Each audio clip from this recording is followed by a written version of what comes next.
¿Ganamos, perdimos o empatamos? Estaría bueno que apareciese Rankaisa y dijese: en conclusión, otra charla de desarrolladores que es una caquita donde se inventan las preguntas. Lo bueno, aparte del resumen de la charla, es que tenemos la fecha y hora del livestream de Mabuika y de la 5.3, donde se confirma que aparecerá Dawei. Así que yo no sé si va a llorar, si nos va a contar cosas que luego serán mentiras. Sí. Nah, estoy muy miñi. Dejad un buen like, una buena ulti de Bennett, suscribiros, dejar un buen comentario para el algoritmo. Gracias por disfrutar y ver el vídeo y el canal, gracias por todo el cariño y el apoyo. Recordad que no os cuesta nada, que es gratis, que recomiendo posicionar el vídeo y el canal. Y que una vez al día participáis en un sorteo de bendición lunar solo por hacer todo esto, que es gratis. Y cuenta la participación en todos los vídeos, en los shorts y en los otros vídeos, que suelo subir 2 al día. Así que vamos con la charla de desarrolladores, que tampoco es nada del otro mundo, pero rápidamente hay cosas medio interesantes. Y con el livestream, fecha y hora de la 5.3. Pues bien, que aprovechéis si estáis comiendo, que esté muy rico, y muchas gracias por decidir ver el canal mientras coméis y que os acompañe. Y bienvenidos e invitados a los directos. Recordad que en directo no solo estaremos reaccionando al livestream el viernes, pasado mañana, sino que además hay un sorteo activo de hasta 40 Mabuikas. Es el mayor sorteo de la comunidad habla hispana y de la comunidad de Genshin Impact en general del mundo. Nadie ha sorteado más de esa cantidad hasta día de hoy. Así que bienvenidos, porque todo se hará en directo. También es para los de YouTube, pero tenéis que venir a los directos, así de fácil. Charla con desarrolladores. Perdimos, ganamos o empatamos. A ver, pues básicamente esto que pone nivel 8 y 9 y no sé qué, es el primer punto. Es muy fácil, y de hecho creo que si hago así lo veis un poco mejor. Ahí está, mucho mejor. Ahora si eres si eres nivel de mundo 8 o 9, que es AR55 para arriba nivel de mundo 8, o el nuevo nivel de mundo 9 de AR58 para arriba, puedes, digamos, entrar con los del 9 al 8 y los del 8 al 9. Que antes ya sabéis que el máximo era 8 y pues obviamente dentro del 8 todos los de AR8 podrían entrar entre mundos de los mismos. Pero si eras menos de mundo 8, no podías entrar a un mundo 8 por la dificultad y tal, ¿no? De los grandes podían entrar a los mundos chiquitos para ayudar, pero los chiquitos no podían entrar a los grandes. Y ahora los de 9 y 8 se han, digamos, unido, entonces los de 8 pueden entrar a 9 para farmear. Y dice aquí, por último, los niveles de enemigos y recompensas se basan en el nivel de mundo del mundo en el que se encuentren. Es decir, si tú eres un nivel de mundo 9 y te vas a un mundo 8, cagaste, porque vas a perder recompensas. Así que cuidado, los de mundo 9, farmear en mundo 9 y en vuestros mundos 9, porque como vais en un mundo 8, recordad que por ejemplo en mundo 9 los bosses ya te dan 3 o 4, 90% 3. Y en mundo 8 te siguen dando 2 o 3 materiales. Cuidado con eso, porque a lo mejor vais a farmear un mundo 8 y la misma 40 de resina en un boss de mundo os da solo 2 materiales y... Siguiente.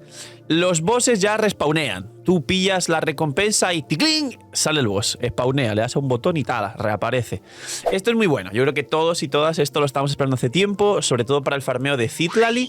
Recordad que el farmeo de Mabuika es ya con un boss que hay y seguro ya lo habéis sacado, el boss de Mabuika. Y si no lo habéis sacado para prefarmear, ir a prefarmearla. Pero básicamente esto es bastante... Es calidad de vida, pero tampoco cambia el juego. Es decir, sin más. Siguiente, recomendaciones mejoradas. Aquí esta imagen de Paimon es interesante. Dice: ¿cuáles son los atributos secundarios importantes? ¿Qué artefacto utilizan los otros jugadores? ¿Cuántas veces se fortaleció este atributo? Estos son los dupes, de los que hablo en las revisiones y muchos me preguntan: Phil, ¿cómo que probabilidad con 2 dupes? ¿Cómo que rango máximo? ¿Qué es esta vaina loca? Pues esto ahora va a salir en los ítems y esto es lo mismo que llevamos haciendo muchos creadores mucho tiempo, pero en el juego para que la gente lo entienda. Si no lo entendéis y queréis un tutorial, me avisáis y el Tito Phil, el CEO de Hoyoverse, os hace un vídeo. No va a mejorar el juego el CEO de Hoyoverse, pero será un vídeo explicando cómo no lo ha mejorado. ¿Y esto qué significa? Número 1, que como veis pone sin resaltar y resaltado, donde aquí, si os fijáis, hay como una especie de señal donde están los stats que sirven, vida porcentual y probabilidad. Spoiler, he estado viendo que también te sale en vida plana, por ejemplo, en Nubilet, y Nubilet no quiere vida plana, la porcentual es infinitamente mejor que la plana, y a veces también la maestría elemental aparece marcada y Nubilet no quiere maestría elemental. Antes a lo mejor en electrocargados la quería, pero a día de hoy se juega Shilonen, Kazuha, Furina, Nubilet, y ahí es un monohidro donde no hay reacciones y Nubilet no quiere maestría. Entonces, bueno, seguro que esto sigue rarete, no le hagáis mucho caso. Luego, te aparece con una así, los stats que más usan los jugadores en general. Esto ayudará quizá, pero las guías van a seguir siendo hasta más importantes ahora, que el propio juego puede llegar a confundir tanto. Pero como veis, pues no está mal, ¿no? Hidro, vida porcentual, probabilidad crítica, daño crítico. Esto es correcto para Nubilet, más la recarga y ya está, es todo lo que quieres. Imagina que las protogemas en Genshin fuesen más baratas. Bienvenidos a la web de Lootbar. Hoy, gracias al equipazo del canal y gracias a Lootbar por confiar en nosotros, os presento una manera totalmente eficiente y confiable de poder ahorrarte dinero cada vez que gastes en Genshin. Es una web, una aplicación para poder ahorrarte dinero en cada compra de protogemas. Como veis, los packs de 100 te vas a ahorrar más del 10%, alrededor de 10-15 dólares. Así que aprovechar y, como he dicho, link aquí abajo en la descripción para apoyarnos a mí y a todo el equipo del canal que os trae este pedazo de contenido para todos vosotros. Link aquí abajo en la descripción y gracias a Lootbar por ayudar, patrocinar, promocionar y trabajar con nosotros. Y por último, efectivamente, como veis aquí en pantalla también, y los editores están agradecidos porque estoy haciendo yo todo esto que no tienen que añadir ellos, porque este vídeo es del mismo día, porque esto ha salido hace unas pocas horas, pues también te marca cuántos rangos, a cuántos dupes se ha ido a un substat. Aquí, como veis, se fue un dupe a al crit rate, que es la probabilidad, y son 5.4. Yo esto en directo ya lo hacía y decía, bueno, aquí tienes 2.7 más 2.7, que son los rangos mínimos, y el ítem además tiene solo un dupe que se ha ido aquí a probabilidad, ¿no? Pues ahora te pone, se ha ido un dupe, y tú sabes que tiene 5.4 y tiene pues un base más un dupe, que es 2.7 más 2.7, 5.4, mínimo en crit rate. Esto lo explico porque 3.9 es el máximo. Podría tener un base más un dupe, que lo pone aquí, de 3.9 y tener aquí 7.8, que es más de 2 puntos de probabilidad. Entonces, ahora esto ayuda a mucha gente que quiera entender esto un poco mejor. Haré un vídeo si tenéis muchos problemas.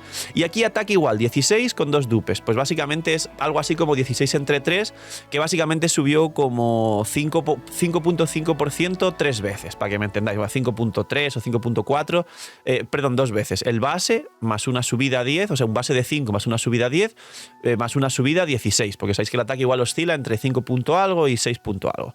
Ahí está. Y luego crit damage no ha subido nada y está el 16, con lo cual este ítem seguramente diría que no es muy bueno, porque no quieres tanto ataque, quieres mucho daño crítico, y con este set que te da probabilidad no quieres tanta probabilidad y menos con rangos bajos, con lo cual este ítem que te da probabilidad crítica, daño crítico, ataque por ciento y vida por ciento es malo, es un mal ítem, lo siento mucho. Esto se lo mandaría a reroll. Y aquí te dice lo mismo, ¿no? Que se pueden combinar. Si os fijáis, te pone marcado la vida porcentual y aquí hay un Nubilet y te pone que, mira, que este ítem tiene vida plana. ¿Veis? Pone vida plana, que no está marcado, menos mal. Aquí probabilidad, que sí está marcado. Daño, que también está marcado. Y maestría, ¿no? Y te pone un dupe, 2 dupes y ninguno en probabilidad. O sea que esto lo veréis ahora y no está nada mal y ayuda. Y luego, recomendaciones de artefactos en un vistazo y acabamos esta parte y vamos con el livestream. Básicamente ahora hay un botón de autoconstruir, en resumen. Como estáis viendo en pantalla, que aquí está el Zhongli, en vez de tú marcar qué sets quieres y qué main stats quieres, hay un autorrecomendador de sets y main stat. ¡Los creadores de Wheels! ¡No vamos a quedar sin trabajo, miñi! Y que seguramente os recomienden mal, que seguramente la mitad de veces se equivoquen con esto, como se equivocan con las actuales recomendaciones, pero no está mal, porque yo creo que a las personas que hacemos guías, esto es tan global, tan general, que cuando la gente quiera aprender un poco más, realmente va a darle más importancia aún, si cabe, a la gente que hacemos guías. Eso, o nos quitan el trabajo y tendremos que hacer otra clase de guías. Así que bueno, esto ayuda a jugadores pues pequeñitos, yo creo. Y por último, el orden recomendado. Es otro botón que tú le das y este orden recomendado directamente utiliza este filtro anterior para recomendarte artefactos. Es decir, que te va como que a autoseleccionar los que tienen pues stats que el personaje quiere y dupes y rangos donde el personaje quiere. ¿Ves? Y aquí hay una opción donde te lo pone. Básicamente es como un autoequipar. Por último, la capacidad de almacenamiento de los artefactos aumenta hasta 2100 en vez de 1800 que había hasta ahora. Es una charla pobre, penosa, fea. Nadie la quiere y no hay nada nuevo. Lo bueno, Mabuika antojadora salvaje. El livestream a las 7 AM UTC-5, que creo que en España es a la 1 o a las 12. Estará por aquí en pantalla porque los editores ya han hecho la conversión horaria y pondrán la hora exacta. Y ya sabéis que nos van a confirmar pues los banners, si al final hay banners de 42 días o no, si Mabuika viene el día 1 de enero con el año nuevo, que yo creo que sí, y habrá tiradas en directo, habrá sorteos de Mabuika, habrá pruebas, la sacaré C2 y Arma en mi cuenta principal y a Citlali también si está el primer día Citlali, que no lo sabemos. Se confirmará el último personaje de los banners junto a Arlequino, Mabuika y Citlali. Se confirmará cine o sorpresas, que no creo que haya nuevas en la versión 5.3, y sobre todo en esta 5.3 y la calidad de vida que hay nueva, se confirmará si hay mapa o no, porque se lo han callado mucho en la beta y lo han escondido bien. Se confirmará también si se acaba definitivamente la misión de Arconte, que en principio sí. El boss de mundo, no, perdón, el boss semanal nuevo, que es un dragón espectacular, que lo he visto y me parece hasta ahora el mejor boss semanal que ha habido nunca. Y algunas otras sorpresas que llegarán en esta 5.3, que tiene pinta no solo de romper récords de ventas en Genshin Impact, sino, aunque no llegue mapa, ser una de las mejores versiones que nunca ha habido en Genshin. Poquito más, este es el livestream y la charla de desarrolladores. Dejadme en los comentarios si queréis que ganamos, perdimos o empatamos. Yo creo que empatamos porque, bueno, la charla es una caca, pero el livestream es cine. Y será cine, aunque sea lo que ya se ha filtrado en la beta. Nos vemos en el livestream, link aquí abajo en la descripción de los directos. Estamos a punto de llegar a 100.000 también en plataforma morada, así que pues, seguimos explotando, creciendo y todo gracias a vosotros. Bienvenidos e invitados ahí y poquito más. Recordad darle like al vídeo, suscribirse con campanita, comentario para el algoritmo. Cuidaos mucho, tened muy buen día. No soy Miñi Miñi. Y chaito.